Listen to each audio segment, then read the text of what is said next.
We laugh. We cry. We learn.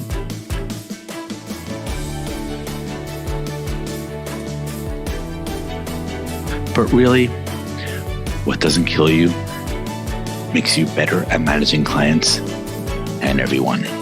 I'm Morgan Friedman, and this is Client Horror Stories. Hey everyone, welcome to the latest episode of Client Horror Stories. I'm honored to be interviewing today one of my favorite PPCs, Divya Patel. Did I pronounce your name correctly? Yes, that's right. I get a gold star. I can give myself a gold star if you wear it here.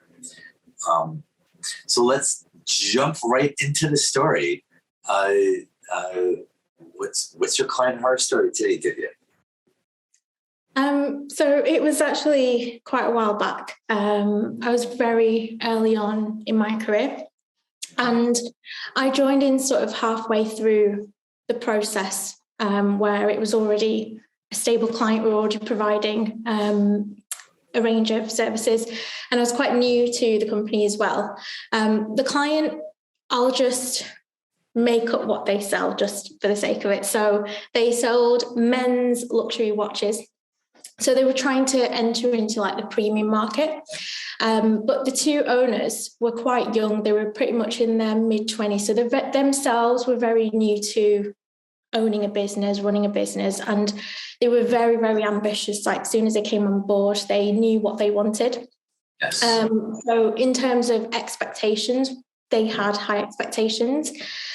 They also expected like quick turnarounds on many tasks just because they're quite new to it all. Very little digital knowledge, I say, which I think looking back, it's probably they probably should have been onboarded a little bit better.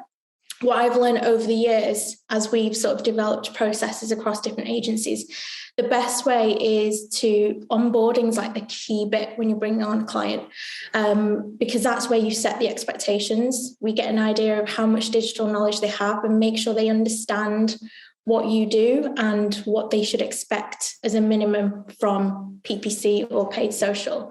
And I feel like if that was done, then it would have probably caused less friction further down the line. Let's dive into this for a minute because it's an interesting question. You brought up two different issues: their age and the onboarding. And their age is actually a really interesting issue because I think when people are young and starting out, your expectations will always be unrealistic because you don't know how things go. Really, so it's interesting to think about client age as a risk factor. And one of the interesting things is it ties into your point about their digital knowledge, often in a converse way, where that it's people who are younger will have worse expectations just due to lack of experience, but they'll usually have more digital knowledge as compared to like old fogies. Well, old people, on the other hand, will have the reverse set of positive and negatives, where usually older people, their expectations will be much more realistic. On the other hand, they're much less likely to really understand the digital world as well. Yeah, I completely agree. There's goods and bads. I think the positive is that the excitement, they're just as excited as taking this brand because they were quite, I wouldn't say they were a startup, but they were at a level where they wanted to earn in terms of like annual revenue, they wanted to get into the like six figures. But they were quite early on and they were very ambitious, but I think the expectations, we just had to sort of like rein them in a little bit and, say that it does take time for you to get what you need, especially when it comes to PPC where there's a cost attached to it. There's the cost of the agency and then also the cost to Google. So, before you get to the heart of this story, on the other point, on the onboarding, what do you think the most important expectation that you didn't set with them that now you realize you should have set at this point? I think it was looking at the website, just looking looking at the external factors of where they sit as a brand in the market, because they're quite new, no one knows them. And I think the difficult thing is brand recognition, and there's better ways to build brand rather than going straight in with paid advertising. And I think that really helps, especially with a product like that, what they've got. They need to build trust with the audience and build like a basic customer base. I see. So they want to hire you to do like Google ads, but what you realize now in retrospect, what you should have done in the very beginning is saying, instead of Google ads, focus more on brand recognition. Yeah. So they had issues with the website, which we found out whilst we were doing the PPC service, which conversion rates is obviously a key factor. So in terms of UX, like how people shop on the website from landing to checkout, that's just so important. And we could have analysed that better. And instead of just starting to focus on, let's try and find clients that are good for PPC, I feel like take a client and analyse everything from start of the purchase journey to when someone actually purchases something, and then have a look at what opportunities there are. Because sometimes PPC isn't the answer to everything. And if we go with things like CRO, conversion rate optimization, UX, UI, that's best to go first and then bring in the paid. That is a good learning, which is often you're so excited you jump right into the thing you're a specialist at. So it's good when you to realize in the beginning to start at the bigger picture. And I like your tie-in to doing this as an onboarding, because usually with onboarding it's all about learning from the client what they need, but it's actually goes in both directions. Okay, the stage is set. New client. Now they hire you. What happens? So we had different teams in the agency. We had the PPC, paid social, and then we also had the PR side of things as well, which was really helpful. And we started off somewhere in the process to launch a YouTube campaign. And it was purely for brand awareness. We all know that YouTube doesn't generally drive bottom of the funnel conversions. And we thought we suggested we'll create the assets for you, because we've been with them from the start in terms of creating a brand and finding their place in the market. So in terms of like messaging, tone of voice, asking them questions, because they're quite young, they also need help on where they want to be. And we actually offered that part of the service as we do. And we kind of figured out like a strategy, went to brainstorming, figuring out how we're going to create these assets, create creatives, in what order do we push it out, especially when you've got like new product launches. We went away. They said, no, we'll sort the assets out. We'll sort the video. All you need to do is build the YouTube campaign. This was initial and start. And we gave them a brief on what we would like in the video campaign. Question, wait, did you offer to create the YouTube and add assets, but they said, no, we'll do it ourselves, you should just do the campaign? Yeah, because we had an in-house videographer who takes like shoots and stuff, yeah. Got it. Okay, so what's interesting, so that already feels like a yellow flag happening, because when you're working with someone and you say, hey, I do all these things, and there's this very similar thing as part of what we also do, and they say, no, for this other part we want to someone else, it's like, wait, we're the specialists. Why aren't you hiring us? So that would like raise a little ding in my head. Yeah. Especially when they were asking questions of what they should include in the shoot. I think they already have their own photographer in terms of shooting the e-commerce photography, the images of the product on the website.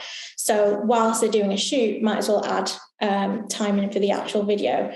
And we briefed them in, and obviously in any release of a new product launch, you would expect the video to be focusing on the detailing of the product, and it is really all about the watch, shall we say. Yes. And I remember I came in and they posted the video on YouTube, so it's public, and they hadn't told us about it, so it's not something that they sent through. They posted it without telling you. Yeah. So they didn't send it to us, which we would have liked to give a little bit of feedback because we're working together. They posted it up, and I came into work one morning, and my manager is the type of person where you can see it, like how she's feeling, you can see it on her face. Like if she's annoyed, you can read. And I came in and I knew straight away something would happen. And walk into the office and you can see a group of people huddled around a computer watching something. I was like, oh no. And we went and it was shocking. Like the video that we briefed, which was supposed to be about the product, instead was what we said, a group of men sat on a sofa, you know, with the actual watch on and the camera focused. But instead of focusing on the actual product, it was a wide shot with a group of women in lingerie just walking in the background. Like it was in lingerie. Yeah, like it was so relevant. But they're not selling lingerie. No.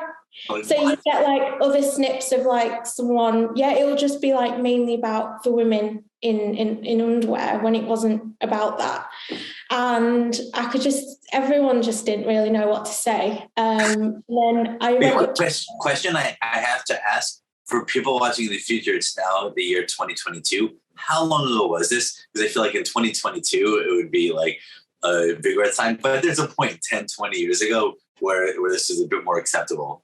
Oh, this wasn't that long ago, so it became a massive, so I basically sat down and she said, I told her obviously, and then she goes, that's not all. She told me to type in the name of the client with a name of a tabloid into Google, and they were plastered on the front page of UK's one of the biggest tabloid in a negative, in the wrong way, because for this video, because it was shown as like degrading women. Like it just came across in the wrong way, and we just thought all that work that we'd put in to building that brand before we, start pushing in other channels, and it's just gone the wrong way. So we started to regroup.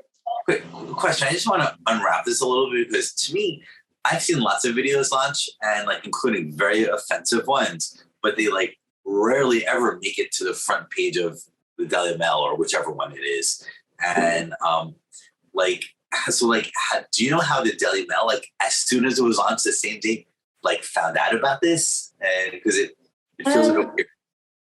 I don't know. I think it must have been social media as well. Like they probably shared the video, but it obviously went quite fast. I wouldn't say it's like it was the topic of the day for everyone, but the fact that it actually appeared online for the wrong reasons, and we were trying to we assumed that they didn't know about it, so we were coming up with a plan on how to tell the client, but also come up with some sort of plan of action on how we sort of minimize this. And they already knew about it, and the surprising thing was that they were actually really happy, because there was, I don't know whether I'm putting it down to age maybe, but they just thought like any sort of PR was good PR. So they thought this was a nice way to get their name out there, but it was just in the wrong way. And I think it was really hard to pick everything up, with all the marketing, the strategy else that we had to. Let's discuss that for a minute, because it's interesting that this public fiasco happens, you view it as a fiasco, but the client is actually really happy about it, because one of the objectives here is to keep the client happy, and if the client likes it, you have a happy client. Yeah, that was different. So my role wasn't very much client facing. So the way the company was structured was, as a PP specialist, I sort of sat in the back seat. I see. You do the campaign itself. Yeah, whereas we have what we call here client services, so it's account managers who speak directly. So from what I heard, they were trying to obviously make sense and say, fine, people know who you are, but it isn't the best way forward, considering we've got so much like plans in terms of pushing organic social and things like that. So I think there are two interesting points to dive into for a minute here.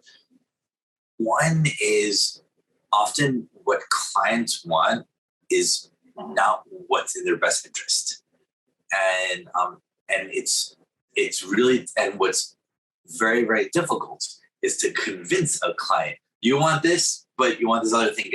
The sort of guys that want ads and like ads with women in lingerie, even though it's nothing to do with the product. It's like it's hard to convince them to not do that, which is why I think in these cases, one of the best pieces of advice is to identify whether your visions are aligned with the clients early on, in the beginning, and if it's just too different to avoid it. So an interesting consequence or an interesting implication is how can you think how can you realize, oh yeah, there are these sorts of guys, months earlier when you started. No, I completely agree. And I think we did ask them, obviously, what was their logic behind putting this piece of content together, because it is their business and they care about it. So it must have come from some sort of, a point of view. And I think they tried to go for the tongue-in-cheek sort of tone of voice, which I feel hasn't obviously come across that way. And we did agree, we took the video down, we went back to basics and try to not pretend it didn't happen, but try and just push it to one side and try to salvage. By the way, there's another subtle point here, which is tongue-in-cheek campaigns are difficult to pull off successfully. That most people take humor literally. And when people take humor literally, you need to be so careful about your jokes. Yeah, it's so hard. Even when you're doing, as an agency or as a marketer, when you're doing paid social campaigns or anything, social related, it's nice to do it because I feel like it's one way to get noticed and to stand out. But it is very thin line between getting it right and then getting it wrong. And I think I would rather, I'd rather stay far away from it and be really safe rather than take a little bit of risk. I think it's really important that if you're doing that as an agency or as a third party, you work really, really closely with the client and that we're all on the same page, that this is what we want to do. Yeah, and by the way, in going back to your onboarding point that we started with, I think a good onboarding lesson, actually, I try to get some new insight in every one of these interviews, and one that I had never thought about before that I think I'll add to my onboarding materials is big brand decisions need to be communicated beforehand. But there's a certain level where if they want to do this, you can't stop them. But if you know about it, then you can prepare it in so many different ways. Yeah, no, I completely agree. And I think looking back at how I would have maybe changed it, when I said that how we didn't onboard the client very well, it's sometimes difficult when you're not in control of the process that goes on in the front end, because most places where I worked at this specific place, it was more of the heads of department and the sales department who deal with the initial pitch stage. And we only get brought in until the client's sign the contract and is ready to come on board. Whereas I feel over time, it really helps in the final stage to maybe involve the specialists from, the teams that they're going to invest in to have their say on how we're going to move forward. And that's really, I find that over the years, that's really helped. As I'd say, that's definitely key, is to bring the people who are actually going to do the work, get them involved at some point before you officially sign and say we're going to do this, because it's good to have your say in that. I think that is a good point, because what often happens in bigger companies is the sales team is completely separate from the people that actually does the work, and introducing them earlier not just lets you do better information exchange, but there's this level at which you need to like the person you're working with. And if these are these frat boy lingerie types, then it might make it easier to identify the problem beforehand.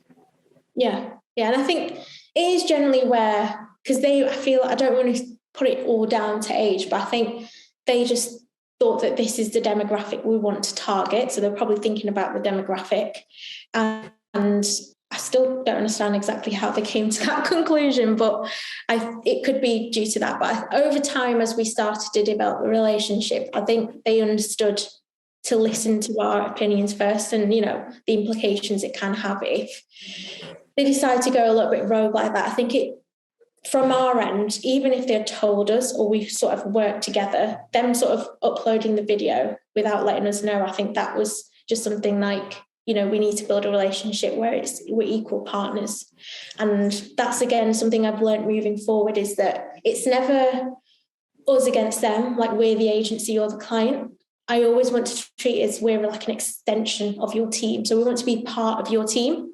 And I think when you come to situations like that, and if something goes wrong, I feel like fingers won't get pointed, because if they treat you like your team, it's more of how can we work together to fix it, rather than what did you do, if that makes sense.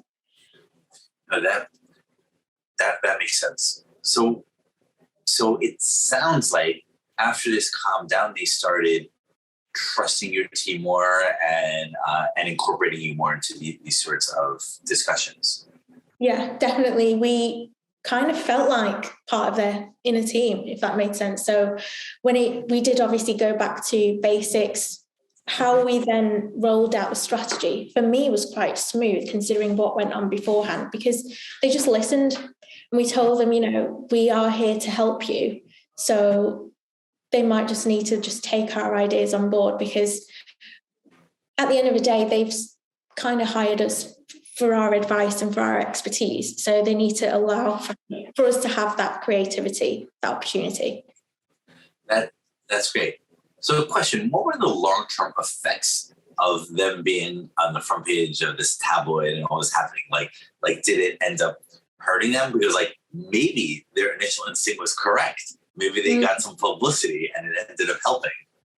Yeah. I mean, it's still there. I tried Googling it the other day. It's still, I was like, it's still there. But I think they've changed the way they come across on social.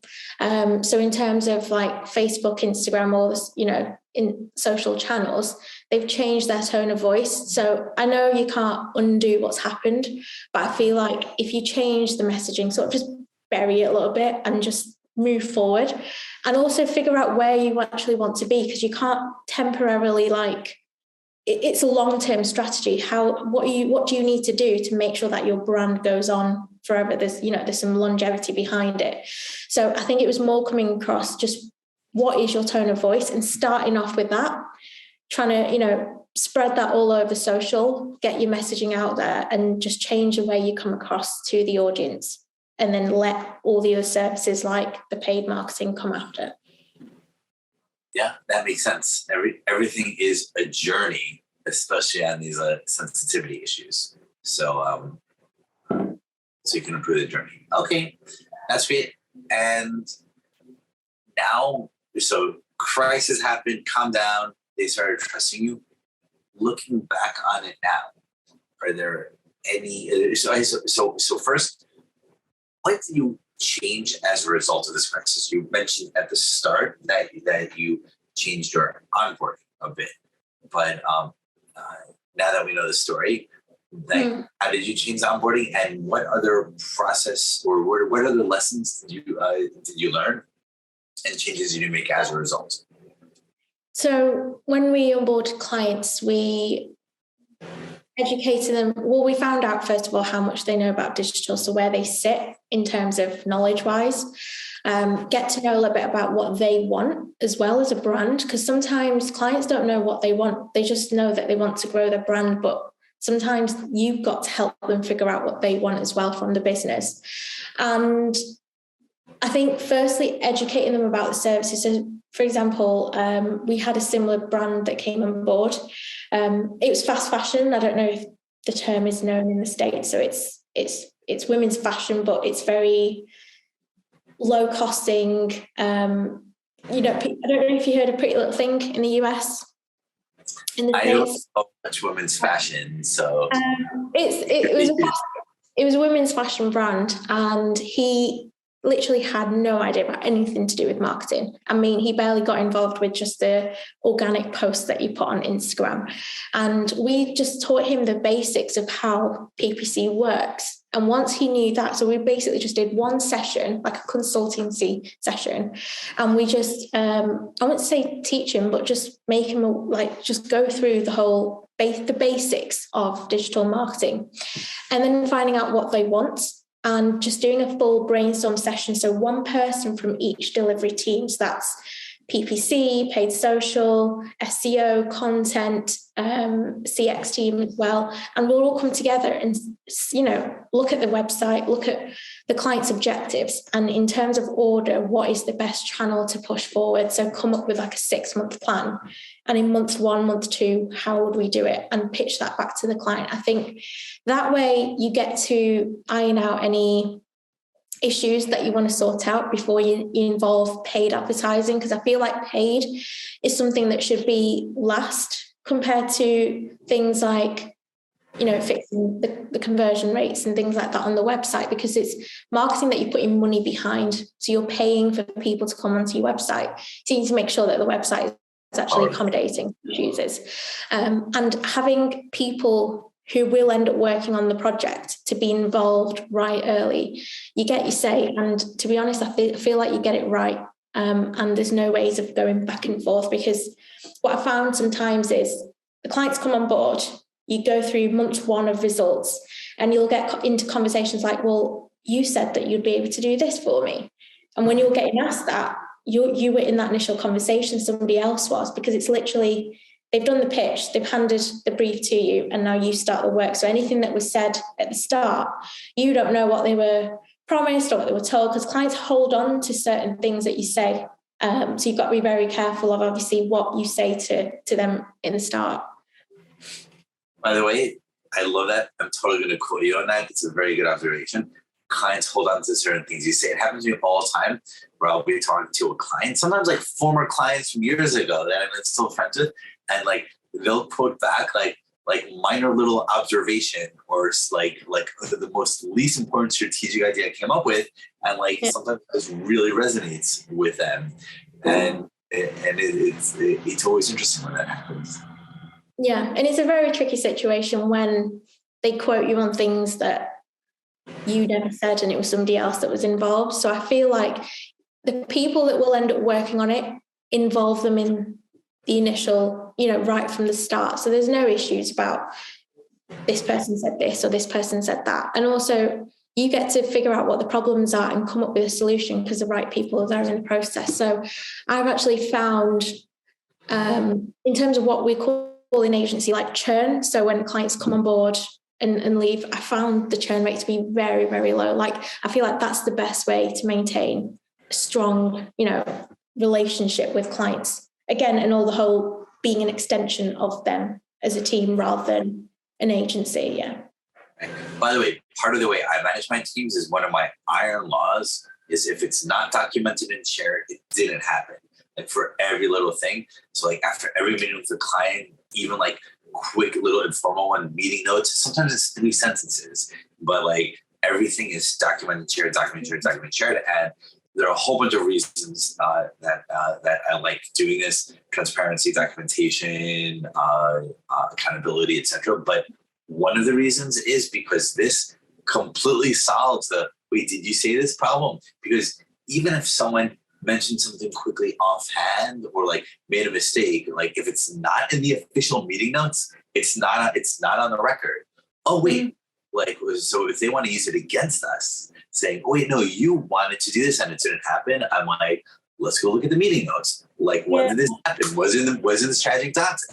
And by the way, this strategy I have not to do with my employees, but I tell my clients from day number 1 that I'm doing this, so they know that there's this source of truth for everything, and it just eliminates that whole class of problems.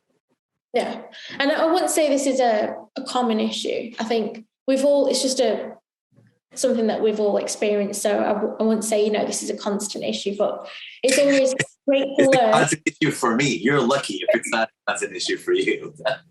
When you asked me to come up with, to think of a client, I found it really hard. And I don't know whether that's because I've got something coming ahead or maybe I've just been really lucky, but I've tend to work with tricky situations, but they've been quite short term because luckily we've found a solution. But I understand how sometimes you're with a client and there's just teething issues like that just last on forever, and I feel like it's just not an enjoyable experience. The client doesn't want to be experiencing this sort of relationship. They're getting frustrated because all they care about is how much they're investing and then how much they're making.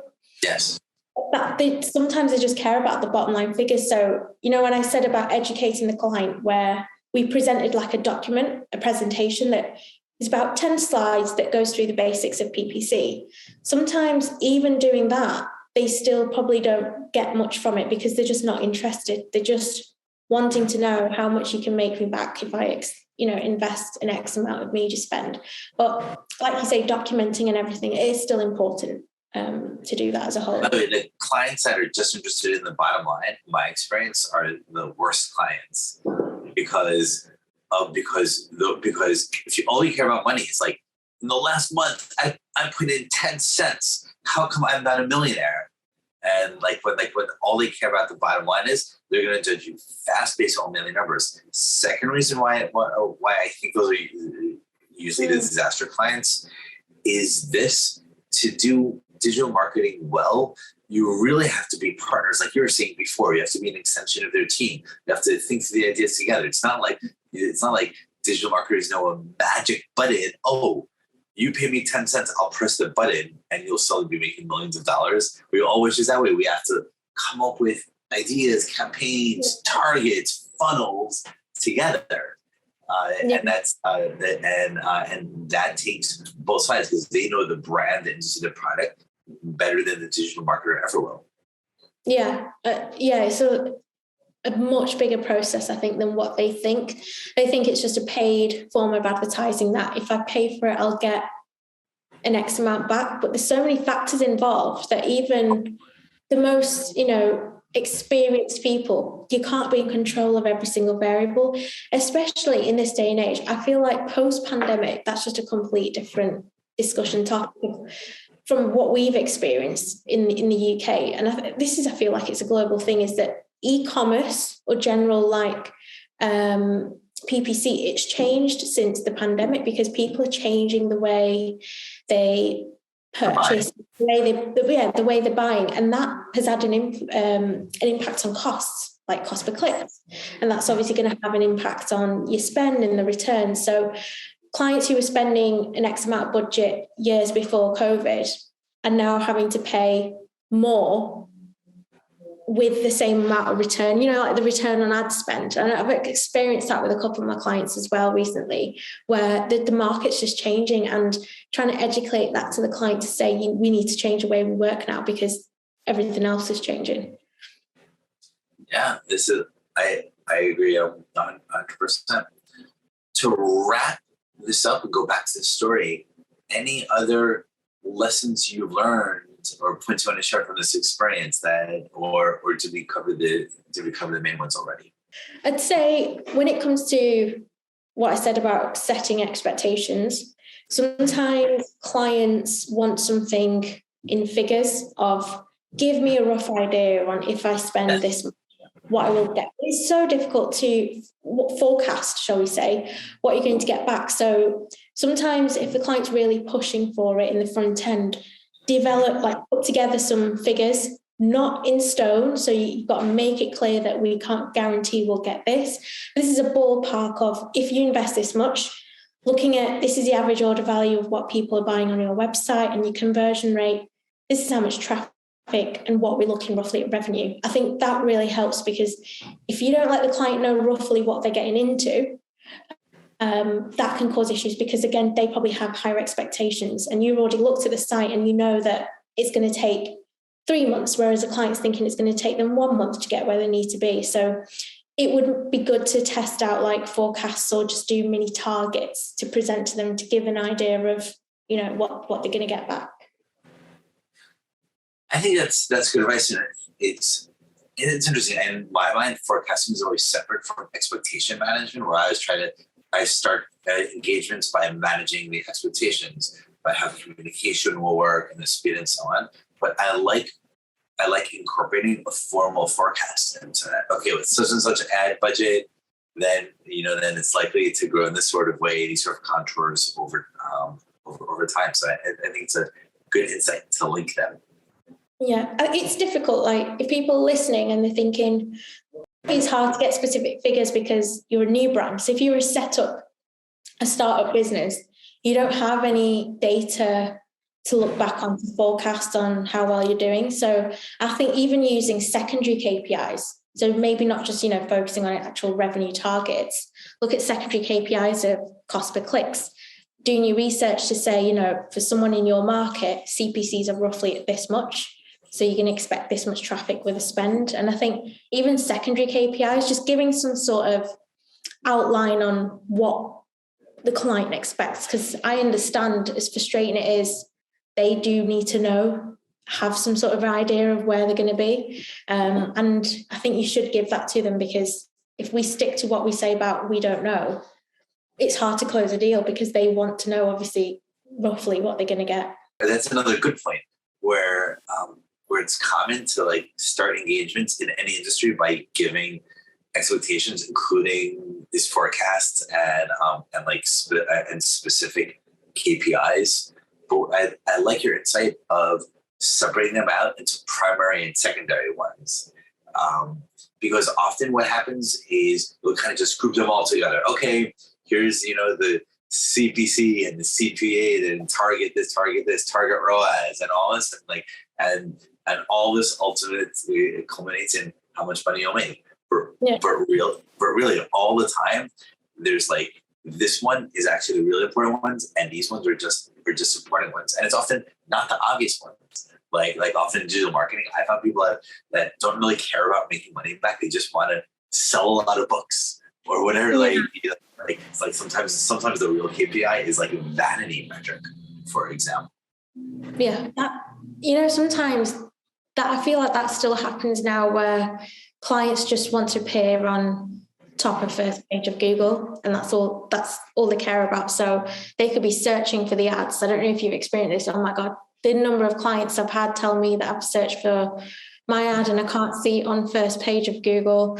That's just the classic question that you get. And I think just going back to what they want, because vanity, of having a vanity metric of just appearing at the top sometimes isn't the right thing initially to do. You need to make sure you're making a return on the investment. So yeah. By the way, let's talk about this. This goes back to the core of the story, where the client just wanted something different than what you want for the client. Where sometimes, the client has money and just wants a vanity metric. Sometimes they just don't care about the business. But more than that, sometimes things, in fact, all the time, things will be happening in the business that we will never have exposure to, and we won't know. So for example, I've worked with clients where they off the record told me when they started the engagement, they really, really want to sell the business in 3 years. That's the target. And to sell a business, they on the one hand need their sales were doing great. They just want even more. But more than that, to sell it, they wanted to appear very credible in Google when people search for the company name, and as a result, there are all these vanity metrics that they cared about because they believe those would be really supportive and important in convincing a potential acquirer to buy them. So sometimes what seems like a vanity metric, or we could call a vanity metric, sometimes there's method behind the madness, to use Hamlet's line. Yeah, there was one actually that sold canopies. So, garden canopies. Yes. Yes. And he sold handmade, customized, we're talking thousands of pounds worth of home garden canopies. And you could get a similar product from a supermarket that was a quarter of the price that he was doing. So what we were trying to make him understand is that cost of materials gone up. People are not in the same position to spend what they wanted to do in terms of just, spending money on renovating the house and things like that. So you can't expect sometimes people to buy a price that item. And his answer was, I just want to appear at the top of the page. do what you need to do, but I need to appear at the top. And he just didn't understand that even if your ad appears at the top and you've got a Tesco, a supermarket ad that's showing the same product, looks similar, but for a fraction of the price, what ad do you think people are going to click on? Because sometimes people are very price motivated item that's getting a similar outcome, and he just didn't understand it. And we went ahead with it because he said so, and I spent like a week just trying to rebuild campaigns, because don't forget, he didn't give me extra money to actually appear at the top. So with the same that we've got, try and get the CPCs down. And even if we don't pay a 90% impression share, like 90% of the time, try and increase that. And we did, but then he wasn't getting the return. So he realized that what we were saying was sort of right, and then went back to the old strategy. But it's just having to shift and adapt to what the client's saying, and they don't understand the long term. Sometimes I think they just need to know that some situations it's not possible, and trying to get that through to the client, especially when they're so set on achieving that, it's very difficult having that conversation. So going back to the thing, but vanity metric is so difficult. It's a very subject that you just want to stay away from, really. I think to do the vanity metric work well, you need to have a good smell of the person, who they are, what they want, what they like. So it also goes back to one of the first points that we began today's fun conversation with, about how do you know who they are when they start. Because sometimes if you they want these sort of things, and like according to their worldview, it makes sense. But sometimes they're just like in outer space. And part of the trick is determining if they're in outer space or not. And then once you determine that, then you decide, okay, do I want to be in outer space, or do I want to be down on Earth? Yeah, definitely. I think a full analysis on what they want is definitely important. Come across many clients who don't even know what they want. They're lost within themselves as well. So I think our job is obviously to be there with them, partner with them, and show them the right way, which is really key. This is a fun conversation. We got a lot of points from different aspects of the kind of put nude women into their ads secretly to get on the front page of the Daily Mail or whichever tabloid it was. Yeah, that was, I mean, I don't even, it was kind of a blur now when looking back at how we dealt with it, because it just happened so quickly. And obviously with things like that, it just spreads like wildfire in terms of social media. And in this day and age, like you said, it wasn't 20 years ago, it was not that very long ago. So it's very difficult to come back from that. But yeah, like I said, I did have a Google, and they're still there, and the content's still there. But no, they've definitely changed their branding, which is great.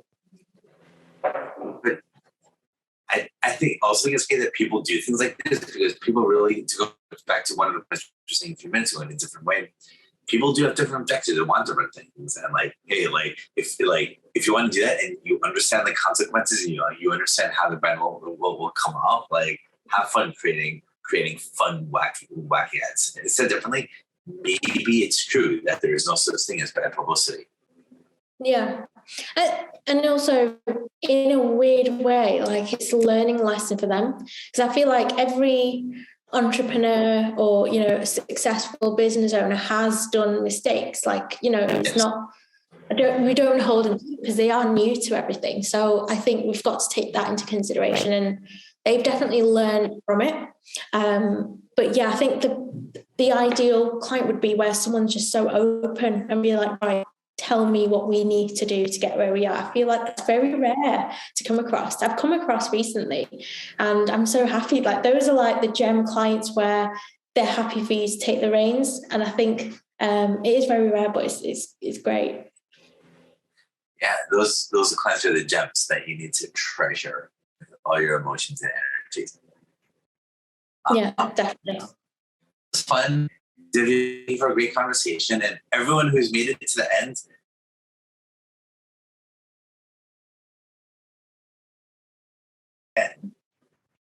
Thank you.